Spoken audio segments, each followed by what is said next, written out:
What's up guys, I'm HAMISH, you're watching HAMISH Time, and in this video I'm going to be showing you the camera basics, ISO, aperture, shutter speed, and I'm going to be covering all these three. So without wasting any time, let's get started. So guys, first let's just start off by telling you about the shutter speed. So shutter speed is the amount of time the shutter takes to open or to close. So if the shutter speed is like higher, if it's like the 1/4000 of a second, it will close like really fast. It will close really fast and the image will be much darker as the light entering will be a lot less. So if the shutter speed is much higher, for example, for example 1/60th of a second, the image will be much brighter. So I recommend that if you're shooting indoors, you should keep it around 1/60th of a second or 1/30 or something like that around. Yeah, that is the main thing about shutter speed. And one more thing, that if you shooting bird photography or wildlife photography, then you have to keep the motion in camera and you have to use panning. So for that you have to keep your shutter speed really high so that the motion of the animal or the bird is captured. Now for that you have to also get the brighter image. So with that being said, we just move on to aperture.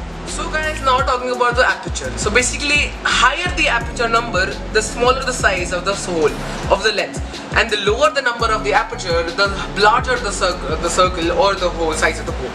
So for example, if you have to take a much darker image, so you have to keep the aperture to really low, like f22 or f36 if possible in your camera.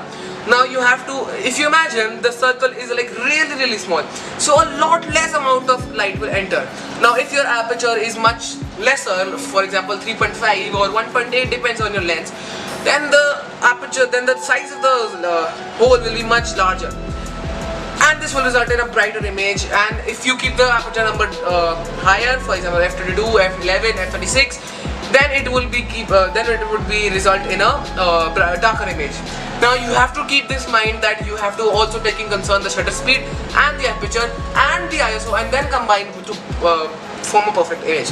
So aperture is a really important thing. Like if you're using a 50mm lens, the lowest will be like f1.8 aperture. So what will this result in if your subject is like this and your background is like this? So the subject will be in focus and the background will be a lot less blurrier, which will result also in bokeh-less image. So with that being said, I move on to ISO. So now talking about the ISO. ISO is basically not dependent on the shutter speed and the aperture. Like the shutter speed is dependent on the aperture and aperture is dependent on the shutter speed.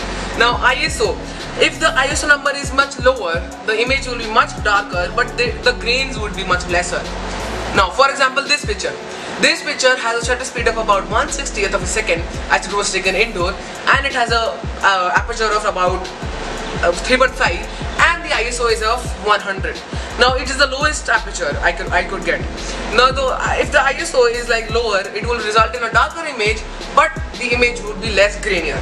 Now if you increase the ISO, if you increase it to like 6400 or 12800 depending on your camera, then the image will be a lot brighter and a lot grainier. For example, this photo, the aperture and the shutter speed setting is the same, but the ISO settings is changed to much higher, and as you can see, there is a lot of grain. Now this would not result if you have a medium type of ISO. Now you have to set the ISO based on your locality or where you are shooting. For example, if you are shooting it indoors, then you have to keep the ISO to around 1600 so that the image would be brighter, but there would not be more of grains. Now if you are shooting outdoors, then you should keep the ISO to 100 if possible, and then you should shoot record, or you could shoot photos. Now if you're shooting bird photography or wildlife photography, then you have to take in concern that the shutter speed should be a lot higher, aperture should be a lot lesser, and the ISO should be between 100 to 400. Now what you can do is, I always do this, I decide the shutter speed and the aperture. Mostly I don't play with the aperture, but shutter speed I play with. Shutter speed, aperture and ISO I keep it to auto, so that the camera decides what type of ISO would be suitable in my condition. For example, right now I have kept the ISO to around, I don't know, it's on auto. So basically if something happens, ISO will automatically change.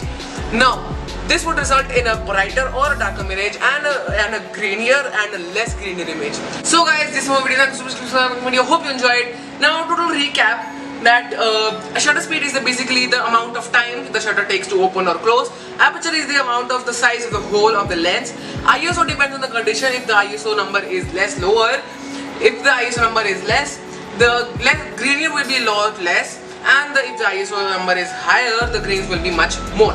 For example, if the ISO number is ISO 100, the grains will be less but the image will be darker.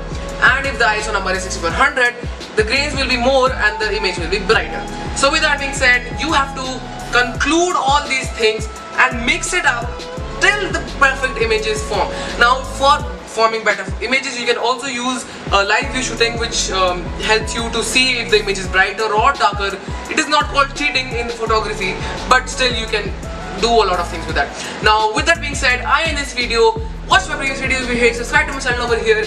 Till then, I'll see you next time. Bye bye.